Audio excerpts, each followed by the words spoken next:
Welcome back, my gentle people. This is Corner Stories with your daily serving of relationship stories. So let's get into it.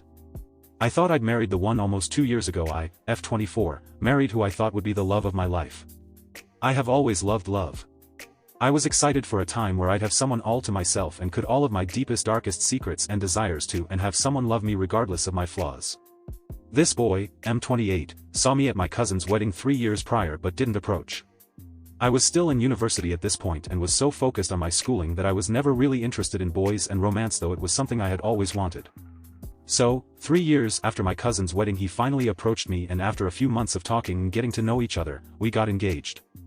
I want to preface this by saying in my culture there's no such thing as a long dating period, you date to get married. And so, at 20 years old I got engaged, and by 21 I was married. He never went to university or pursued studies past age 18, and this is something he was very insecure about. I told him over and over again that I don't care. As long as you provide and contribute to our lives, then that's all that matters, but still I have since realized that he resented me for every successful exam I finished and job offer I got. I fielded job offers for the first 3 months of our marriage because I genuinely didn't know how to decide what I wanted after so ended 16 years in the education system. I finally accepted a job offer and worked. My first paycheck came in and I, as someone who had never had a paycheck that amount, went a little crazy. He scolded me, told me I should save for our future. So majority of my next paycheck was saved. When his birthday came up, I splurged and bought him an iPad because he liked mine so much. He didn't want it and went back and exchanged it for an iPhone, and I gave whatever else was on top. Whenever we went out, I offered to pay, he would decline and say I could pay the next time, and I agreed, but then on the car ride home he would go quiet, saying I offered to pay once and that I should have insisted a few more times. I laughed and asked why would I ask again when I have an answer. He ignored me for 2 days. The issues with my money kept going.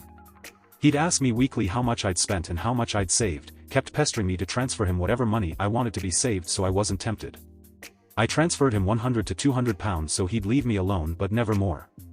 Eventually, if I knew I had a big spend such as car insurance coming up, I'd withdraw the cash and keep it in my drawer under some clothes so I knew I had some money aside.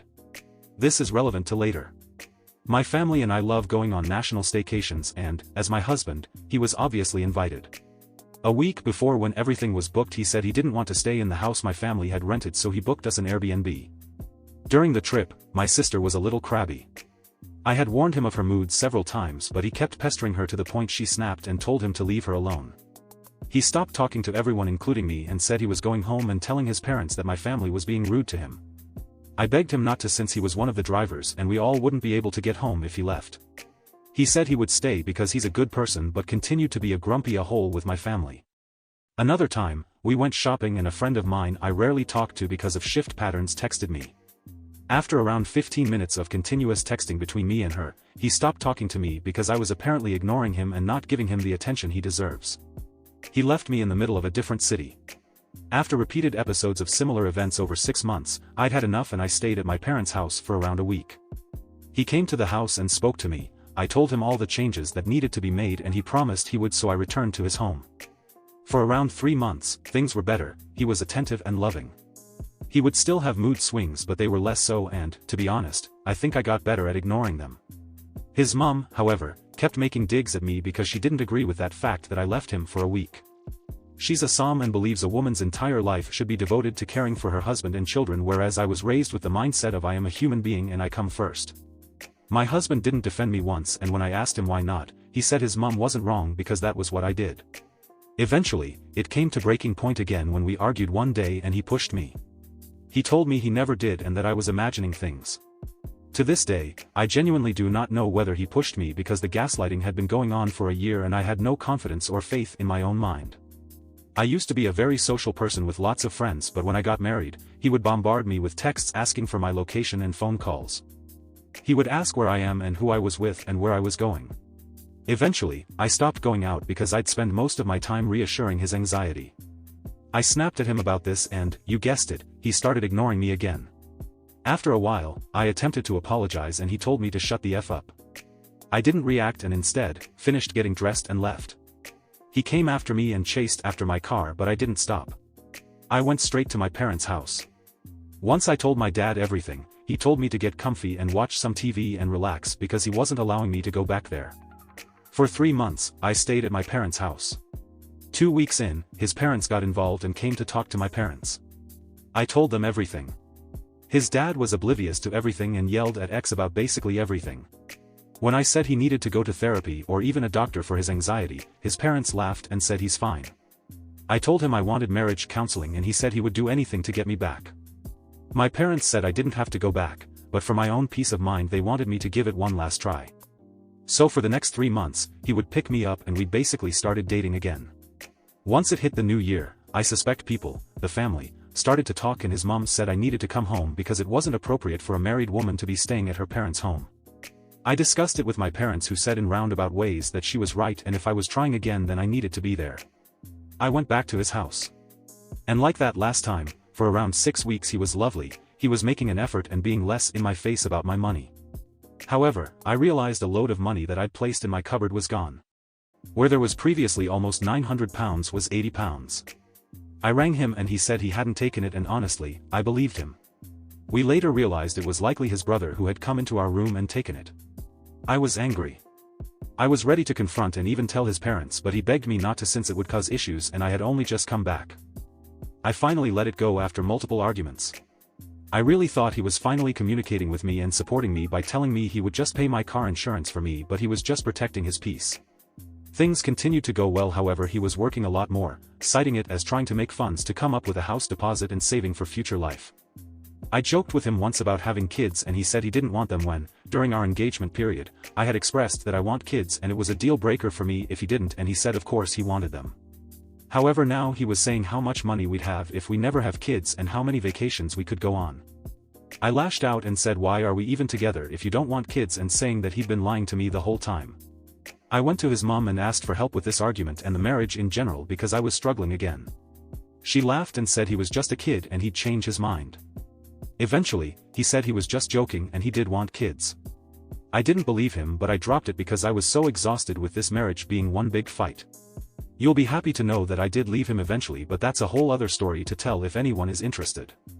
And yes, I know I made a lot of stupid decisions in this marriage and that I should have known better and seen all the red flags but at the same time, I'm 24 years old, never been in a relationship and always had really good male role models so never really realized people could be intentionally awful which I know is very naive of me.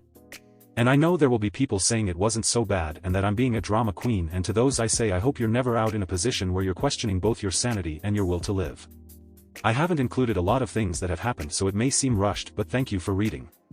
Update 2. Months ago I posted about the end of my marriage and someone asked about the day and days before I left since it was eventful time. I work nights sometimes and on this particular week, I was working weekend nights whilst my ex-husband worked nights at one job and days at another. This was often a point of contention since I believed he never gave time to me or our marriage, he would work 24 hours a day several days a week. On the Sunday morning I had gotten back from work and slept. When I woke up he rang me and asked me to drop off his laptop to his workplace in a nearby city, about 40 minutes away, since he'd left it at home and he'd need it for his day job on Monday. I told him no since I had to get ready and go to work myself and that I'd take it to work with me and bring it by in the morning after my shift before I went home to get some sleep.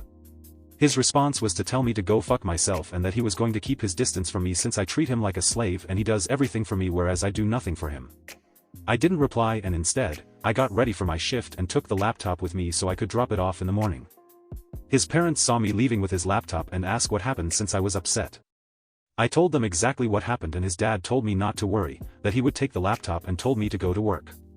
I texted X about it, and he said I was involving his parents for no reason and that I couldn't handle anything like an adult would. I can't remember exactly but it was something like that. Turns out XFIL didn't even drop off the laptop because he apparently didn't need it anymore. The next morning I finished work and went home. Before I went to sleep he rang me and said we need to discuss what is going on in this marriage because it can't go on like this, and we need to talk about whether we want to be together. By this time, I was emotionally, physically and mentally exhausted. So I said okay and went to sleep. When I woke up, I cooked and waited for him. When the family sat down to eat around 7 p.m. he came home and told me to get up so we could talk.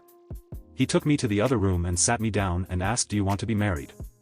I said no. He asked again and said the same answer. I said I don't want to be in this marriage anymore. He said well I'm not going to let that happen and started crying, saying he couldn't live without me and that I wasn't allowed to leave him because he would kill himself otherwise. Update 3. About 5 minutes of arguing back and forth, his dad came into the room and asked why I was crying.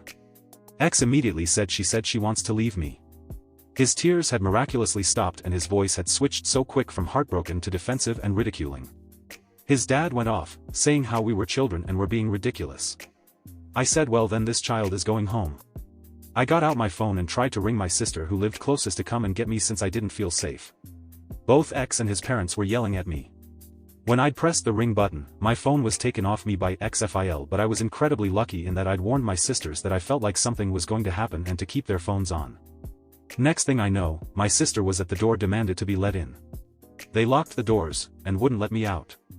They told her everything was fine, that I was fine, and to go home. My sister said she wasn't leaving without seeing me, and she kicked up a big enough fuss that the neighbors were coming out, so they let her in. I'd managed to get my phone back and called my dad since they clearly weren't going to let me and my sister out of there. My dad came. My mum came. And between the four of us, all my stuff was packed up and loaded into 3 cars and they brought me home. My XFIL tried to talk to my mum whilst we were packing and everything came out then. She told him, half crying herself, what he did to me on our wedding night. She told him about him not allowing me to leave the house. She told him about the controlling behavior and emotional abuse that even I didn't know she knew about. They took me home, and I'm safe. A couple of people left comments on my last post and I want to say thank you for those kind words when I was going through the hardest period of my life so far. I hope you'll be happy to know that it has now been exactly 1 year since I left. My divorce became official in December and I started the new year free. I still live with my parents, I have a new job, I have hobbies. I'm not completely there yet. I still struggle with anxiety, but I've never let it stop me. His mother makes a reappearance every so often with comments here and there, but I'm now so mentally removed enough from the situation that it doesn't affect me. I didn't need to post this update, but I wanted to close this chapter of unhappiness in my life, if not for anyone else but myself. That's all we have of this story. That was a heartbreaking story and I am so glad OP is free from her ex and his family are out of her life. Also 3 cheers to her parents for having her back but also allowing her to make her own decisions. Please feel free to drop a comment or a sub to the channel. Now let's get into the next story. Story 2. AITA for telling my SIL that maybe she shouldn't sleep with married men next time my brother, M40, and his ex-wife, F40, got divorced out of the blue. According to his ex-wife, she was always clear that she didn't want kids. I don't know the whole truth because my brother honestly avoids this question. Anyway, we were still all shocked and they got divorced because these two loved each other and were inseparable. Very soon after, my brother introduced his GF to us. His very pregnant GF. Math ain't adding up. Mom confronted my brother, but he said it just happened, so we contacted the ex-wife and after some prodding she confessed that he has been saying that he wanted children and was having anxiety because they didn't have much time left. This was over 3 years ago. He cheated on her, she found out about it and asked for divorce. Anyway, one day after divorce was finalized, he got married to his AP, F29. Now they have 2 children. My brother changed a lot and he wasn't himself anymore. Always brooding and looking miserable. Of course, with 2 children you have other priorities, but he became very asocial and didn't do anything outside of work. According to his new wife, he was not like this when she first met him. He was happy and laid back. Now they fought a lot. Or mostly she would cry and yell at him and try to get a reaction out of him, but he wouldn't give her anything back. Then one day he moved out and filed for divorce and shared custody. This was 2 months ago, when he told us that he was getting a divorce. Now he spends his weeks without the children with his ex-wife at her apartment. I think they have reconciled, or at least they are hooking up. I don't have that much contact with him anymore because I am disgusted, but he was his old self back. Happy and open and full of life. His current wife, pending divorce, sometimes spends time at my mother's with the children and it is great and all, but she would not stop talking about the ex-wife. This morning I was there and as usual she started talking about her driving by the ex-wife and seeing my brother's car. She was angry and I get that, but I was starting to feel sick. I mean, my brother is a total cunt. But honestly, for me she, his current wife, close second on the cunt scale. I was thinking this to myself absently until I was brought back to the conversation when she was yelling that she felt used to produce children so his ex didn't have to. I got agitated because while I don't understand why his ex is seeing him again, she did not use his current wife. So I very sternly and loudly said, well, maybe next time don't fuck married men. She was shocked, then started yelling at me and I told her that she cannot possibly not have seen that he always loved his ex-wife and to stop lying to herself. She started crying. When she left, my mom started crying too. Then I started crying because I think I am in the wrong too, but the problem is none of what I said wasn't the truth of what happened. I called my brother to yell at him and told him that he should have thought about his children instead of breaking their home. He hung up. And that is the end of the story. That's it guys, this is where I will leave you. I hope you enjoyed the stories I had for you. I certainly enjoyed them. Please be sure to drop a like or a comment, and it would mean a lot to me if you subscribe to the channel. Until next time, be kind, be curious, and I will see you. Corner Stories signing off.